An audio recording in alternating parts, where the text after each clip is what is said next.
Welcome back. हम बात कर रहे थे फर्स्ट चैप्टर के बारे में, that is introduction to data structure. और इसमें हमने क्या कुछ किया है उसका हम रिकैप करेंगे। उससे पहले जैसे मैं ऑलरेडी आपको बता चुका हूँ कि I will always right this computer and 100। तो आप भी आदत डाल लो, आप अपना टारगेट, अपना लक्ष्य लिखना शुरू कर दो। तो हम अब तक क्या कुछ कर चुके हैं, मैं आपको टॉपिक्स लिख देता हूँ बोर्ड पे, एंड फर्दर हम क्या करने वाले हैं वो भी लिख देता हूँ, फिर हम उस पर मूव करेंगे। So we have already started with intro to data structure. This is our chapter first. Introduction to data structure में हमने सबसे पहले क्या किया था, what is data, then what is information, then what is data structure। इसके बाद में हमने बात की थी what is the classification of data structures, and the last topic जो हमने पिछले लेक्चर में किया था वो था operations on डेटा स्ट्रक्चर। और इसमें कौन कौन से ऑपरेशंस थे, इनमें ऑपरेशंस थे एडिशन, रिमूवल, और we can say deletion, traversal, searching, sorting and merge. तो ये सब कुछ हम कर चुके हैं इन द प्रीवियस लेक्चर्स। इससे पहले हम 2 या 3 लेक्चर कर चुके हैं। एक लेक्चर में हमने इंट्रोडक्शन टू सिलेबस पढ़ा था, एंड 2 लेक्चर्स में हमने ये चीज़ें पढ़ी थी। आई गेस 2 ही लेक्चर हुए हैं, तो उनमें हम ये चीज़ें यहाँ तक पढ़ चुके हैं। इसके बाद में जो नेक्स्ट टॉपिक है दैट इज एल्गोरिदम, एंड इसके 2 सब टॉपिक्स हैं time complexity and space complexity। सो अभी तक मैं आप लोगों को एक टास्क बता के गया था last time in last lecture की what is time and space complexity, इस पे सोचना।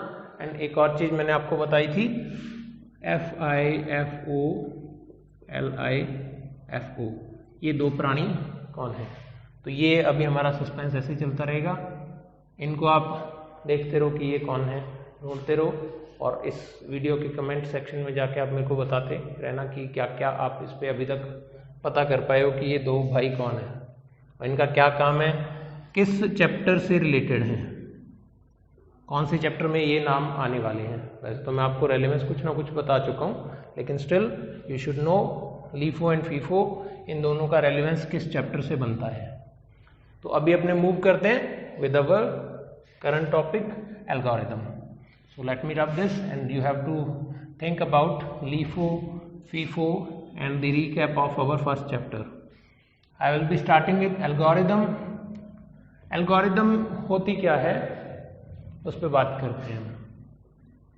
एल्गोरिदम, इसको हिंदी में हम लिखते हैं algorithm.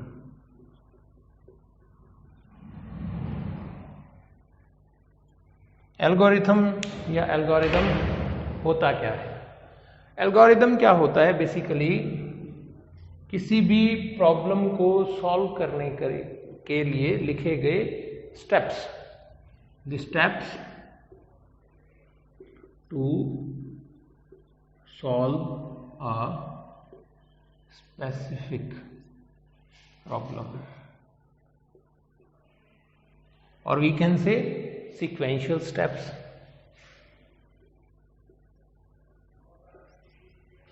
Sequential or well managed steps to solve a specific problem, or we can say predefined task। predefined task भी हो सकता है।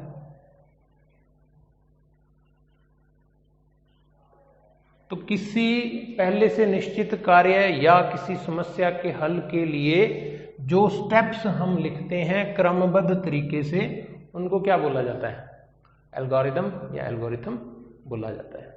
तो इसकी डेफिनेशन जो ऑफिशियल डेफिनेशन के लिए अपने जाते हैं, ऑफिशियल डेफिनेशन बेसिकली यही है, the set of steps.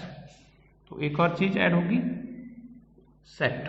Set मतलब कॉम्बिनेशन, समूह, set of steps to solve, या तो इसको क्या बोल सकते हैं, किसी समस्या का हल करना, या टू अकम्प्लिश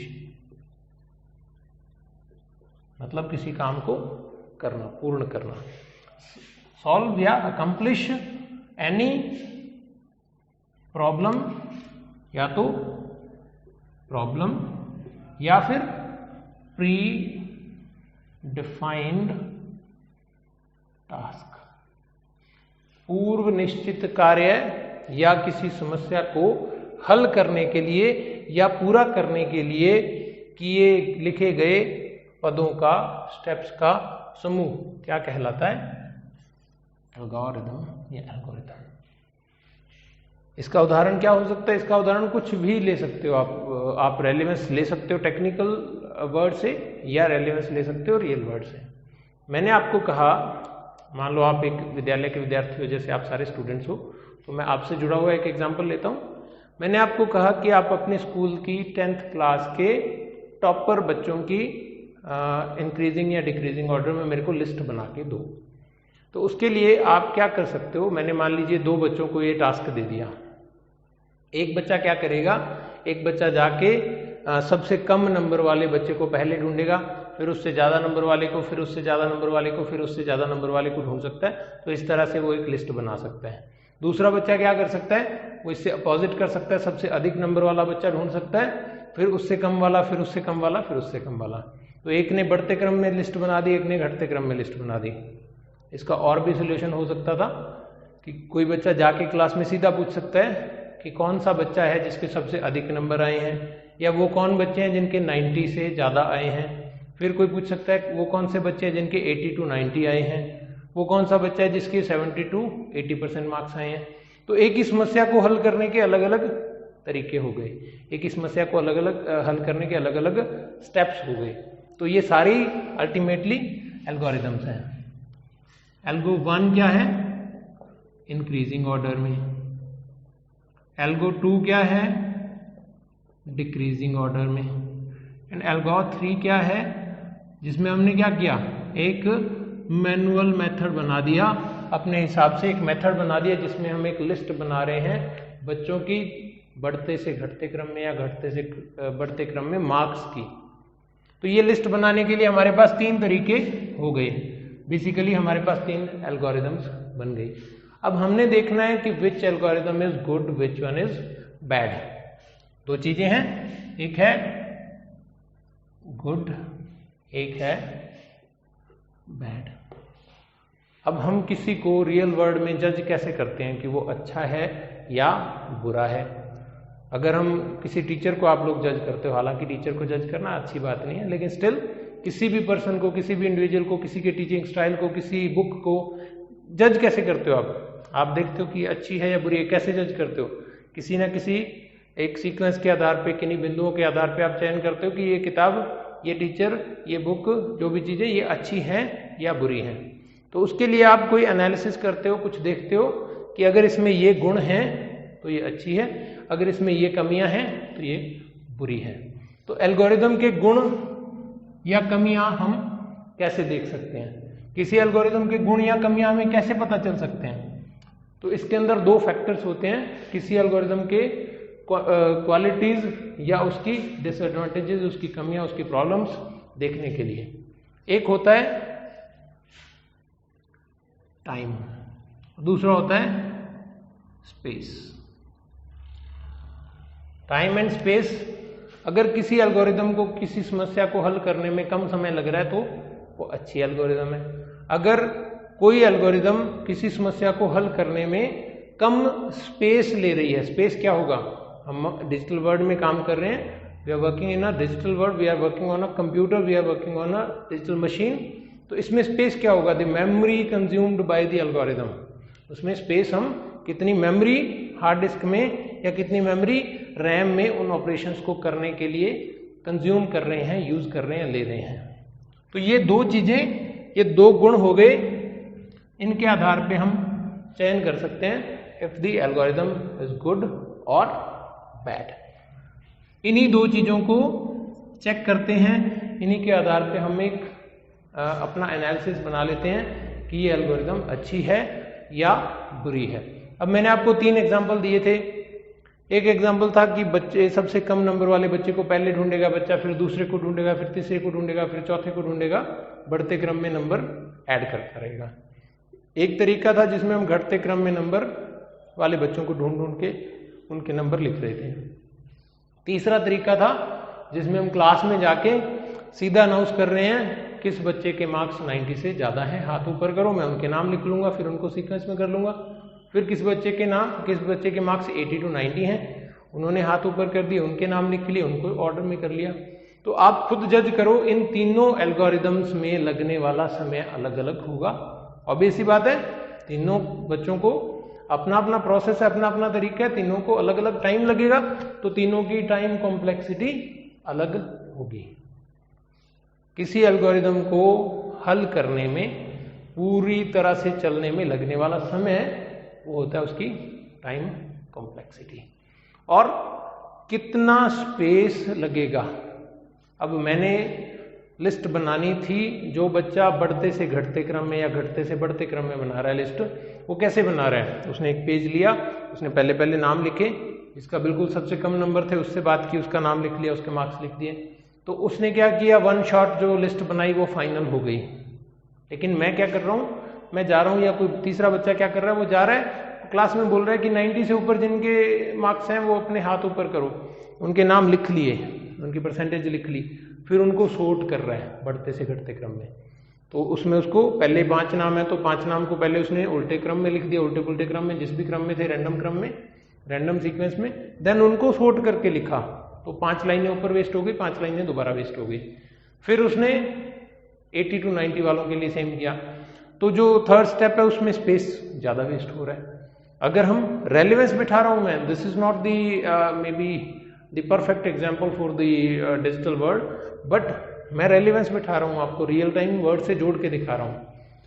हमारे डिजिटल वर्ल्ड में क्या होगा, हम यहाँ पे पेज यूज कर रहे हैं, वहाँ पे हम क्या करेंगे, वहाँ पे हम वेरिएबल्स यूज करेंगे, वहाँ पे हम डेटा स्ट्रक्चर्स यूज करेंगे, डेटा टाइप्स यूज करेंगे। तो उनके बेसिस पे वी कैन डिसाइड किसमें स्पेस कितना लग रहा है, या फिर लाइन ऑफ कोड, कितनी लाइनों का कोड लिखने पर हमारी समस्या का हल हो रहा है। तो उसके बेसिस पे हम डिसाइड कर सकते हैं whether this algorithm is taking more space और लेस। तो एक एल्गोरिदम की क्वालिटी को चेक करने के लिए, ये आपकी बुक में क्वेश्चन भी दिया हुआ है कि किसी एल्गोरिदम की क्वालिटी या गुणवत्ता को जांचने के लिए हम कौन सी विधियों का इस्तेमाल करते हैं, किस तरीके का इस्तेमाल करते हैं, कौन सी टेक्निक यूज करते हैं। तो हम टेक्निक्स यूज करते हैं 2, one is time complexity and other is space complexity. अब time complexity and space complexity होते क्या क्या है, इसकी अगर अपने एग्जैक्ट डेफिनेशन पे जाएं तो क्या होगी, total time required to execute the algorithm. किसी एल्गोरिदम को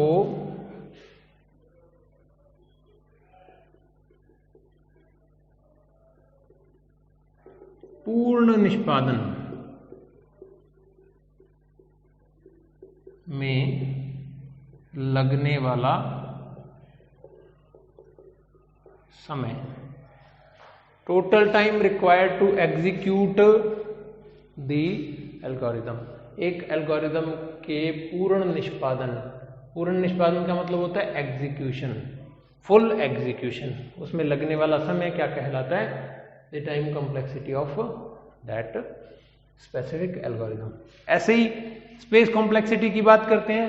स्पेस कॉम्प्लेक्सिटी क्या होती है, टोटल स्पेस और memory required to execute an algorithm।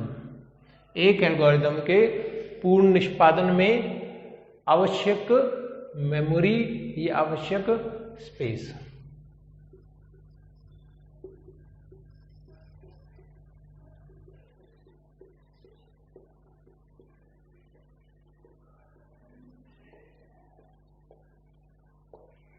अब ये दो चीजें, ये दो टॉपिक्स हैं आपके, और इस पे क्वेश्चंस भी आ सकते हैं। 1-2 मार्क का क्वेश्चन आ सकता है, what is time complexity, what is space complexity. तो you have to write these definitions, at least इतना तो आपको लिखना ही पड़ेगा। नाउ एक और क्वेश्चन आपकी बुक में बैक एक्सरसाइज में दिया हुआ है, that is how do we calculate the time complexity. तो जहां पे टाइम कॉम्प्लेक्सिटी की बात कर रहे हैं वहां पे आपने एक मेथड याद करना है, बिग ओ मेथड। हमारे घरों में जितनी भी घड़ियां होती हैं, मोस्टली नॉट ऑल, सभी गोल सर्कल की तरह होती है। तो इससे क्या बनता है, ओ बनता है। इससे याद रखोगे टाइम कॉम्प्लेक्सिटी के लिए बिग ओ मेथड यूज किया जाता है। टू कैलकुलेट और find time complexity we use a specific notation which is known as big O. Space complexity को कैसे कैलकुलेट करते हैं ये भी बताता हूं। बिग ओ मेथड से टाइम कॉम्प्लेक्सिटी को कैसे कैलकुलेट करते हैं ये भी बताता हूं। बिग ओ मेथड से हमने किसी एल्गोरिदम का टाइम कैलकुलेट करना है, तो ये 2 स्टेप्स में होता है। फर्स्ट स्टेप में हम क्या करते हैं, फर्स्ट स्टेप में we identify the primary functions.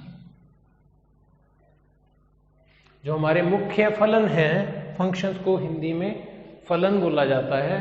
Primary का मतलब प्राथमिक, यानी हमारे मुख्य मेन जो फंक्शंस हैं वो ढूंढते हैं। आइडेंटिफाई करने का मतलब है first of all we find the main functions.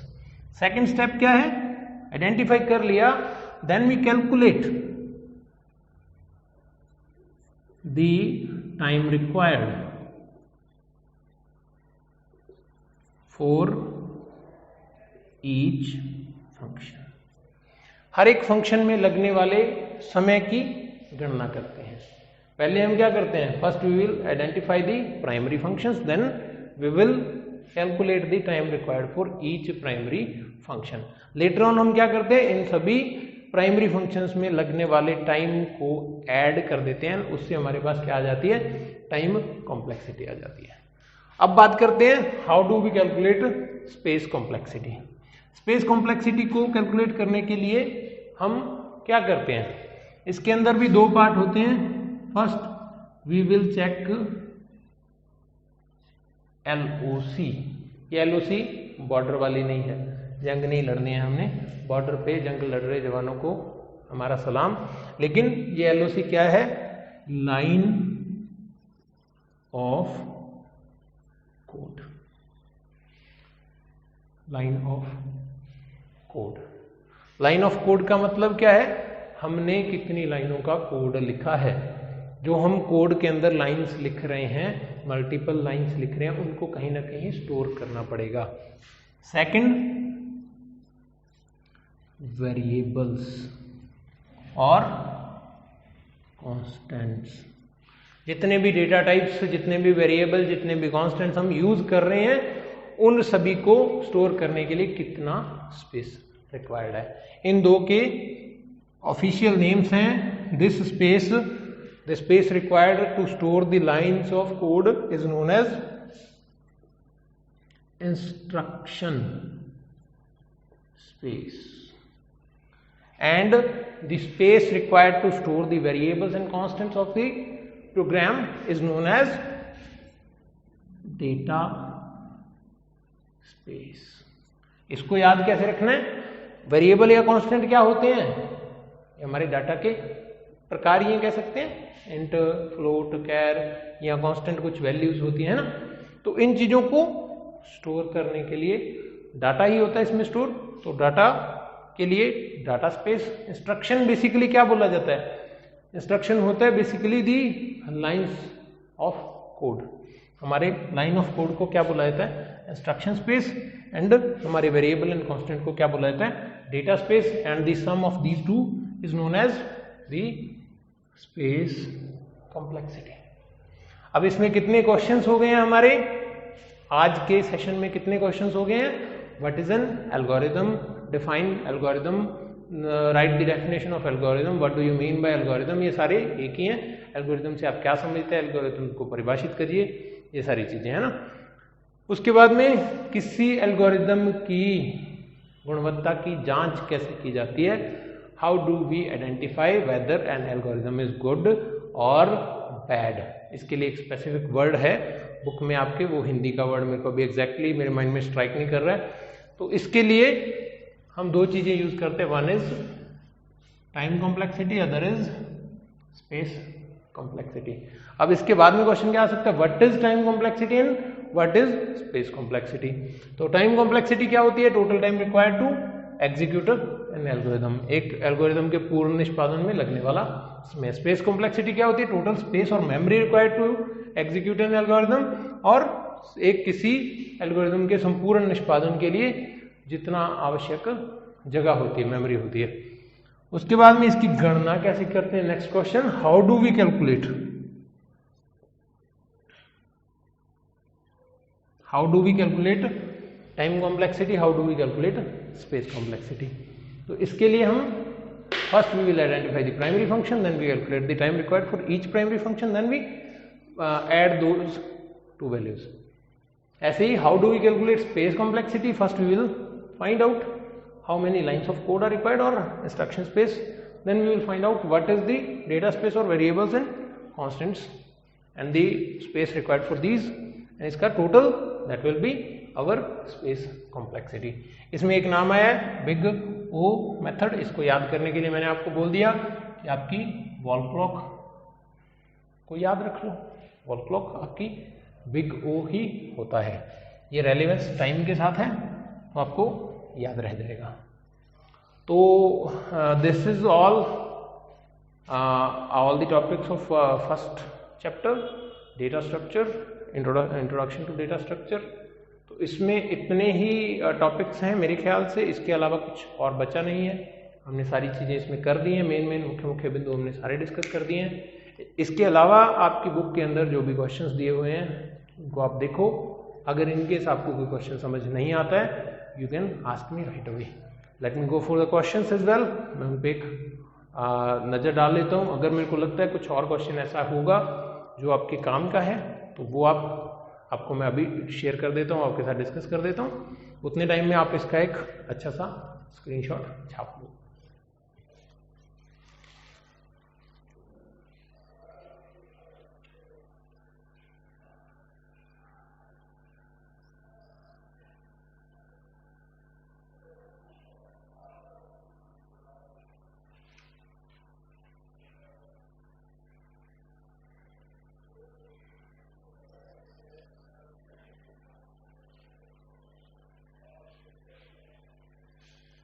हाँ जी, आई होप आप लोगों ने अच्छे से देख लिया होगा, एक साफ सा स्क्रीनशॉट आप लोगों ने अपने दिमाग में ले लिया होगा।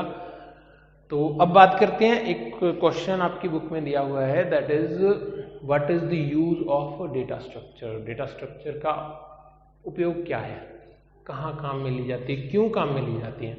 तो हमने सारी कहानी पढ़ ली है, हमने सारी कहानी डिस्कस कर ली है। What is data structure? Data structure is used to store and organize the data.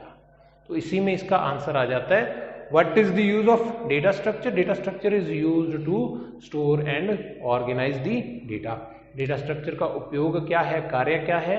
Data structure का कार्य है किसी डाटा को संरक्षित करना और व्यवस्थित करना, ताकि हम उस डाटा पर ऑपरेशंस को बहुत ही आसानी से कर दें। We store and manage the data in such a way so that we can apply the operations on the data easily. तो ये सफिशिएंट है। इसमें मे बी ऐसे टाइप में दिया हुआ है तो इसमें काफ़ी सारी चीज़ें आपको बतानी होगी, कुछ चीज़ें आपको अपनी तरफ से क्रिएटिविटी करनी होगी, तो वो चीज़ मैं आपके साथ नोट्स के अंदर शेयर कर दूंगा।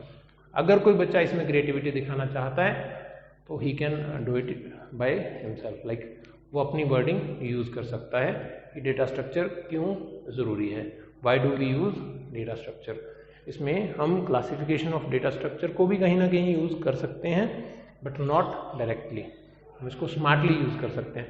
And in coming lectures maybe I will be sharing the tricks how to solve the questions with the like available resources with the existing knowledge. जो आपको आता है, आप पेपर में चले गए हो, जो आपको आता है उससे आप अच्छे से अच्छा कैसे लिख सकते हो। So I will be like coming up with a lecture soon, जिसमें मैं आपको बताऊंगा कि जो चीज़ें आपको आती हैं उससे आप अच्छे से अच्छा कैसा कर सकते हो, है ना। तो इसके अलावा इस चैप्टर के अंदर हमने कुछ डेफिनेशंस डिस्कस करी हैं। First is the definition of data, second is the definition of information, third is the definition of data structure itself. Then classification of data structure, इसके अंदर हमने एक डायग्राम बनाया था, आपके दिमाग के अंदर वो दिमाग की बत्ती जलाओ, स्क्रीनशॉट को ऑन करो एंड मेमोराइज करो, मेरे साथ रिवाइज करो उसके अंदर क्या क्या टाइप्स थे। Data structure is classified into two types, simple data structure and compound data structure. Simple data structure is classified into two types, arrays and structures. Compound data structure is classified into two types, one is linear, other is non-linear. Linear is classified into three types, stack queue and linked list. Non-linear is classified into two types, tree and graph. Photo छप गई, उड़ तो नहीं गई, तो ध्यान रखो ये सारी चीजें आपके माइंड में रहनी चाहिए। क्लासिफिकेशन के बाद में हमने ऑपरेशंस किए हैं, addition, deletion, searching, sorting, traversal, merging, ये सारे ऑपरेशंस का आपको मतलब पता होना चाहिए। Then today's lecture algorithm, what is the definition of algorithm, what is time complexity, what is space complexity, how do we calculate time complexity, how do we calculate space complexity, what is instruction space, what is data space, what is big O method, how do we use big O method. So I have already discussed many questions with you. I hope इन सभी questions के answers आपको आते होंगे by now, and I hope आप लोग बहुत ही अच्छे से प्रिपेयर कर रहे होगे साथ साथ। तो आई विल बी चेकिंग कौन कौन रिस्पॉन्ड करता है। आज फिर मैंने आपको दो भाई साहब की बात बोली है कि कौन कौन है, उनकी जानकारी आप बताइए। So keep in touch through comments, through discussion. आपके पास एक ऑप्शन है डिस्कशन वाला, आप उसके थ्रू कोई क्वेरी होती है तो आप वो पूछ सकते हो। And I think this is sufficient for today. That's all from my side, and we will be coming forward to the next chapter in coming lecture very soon. Good luck.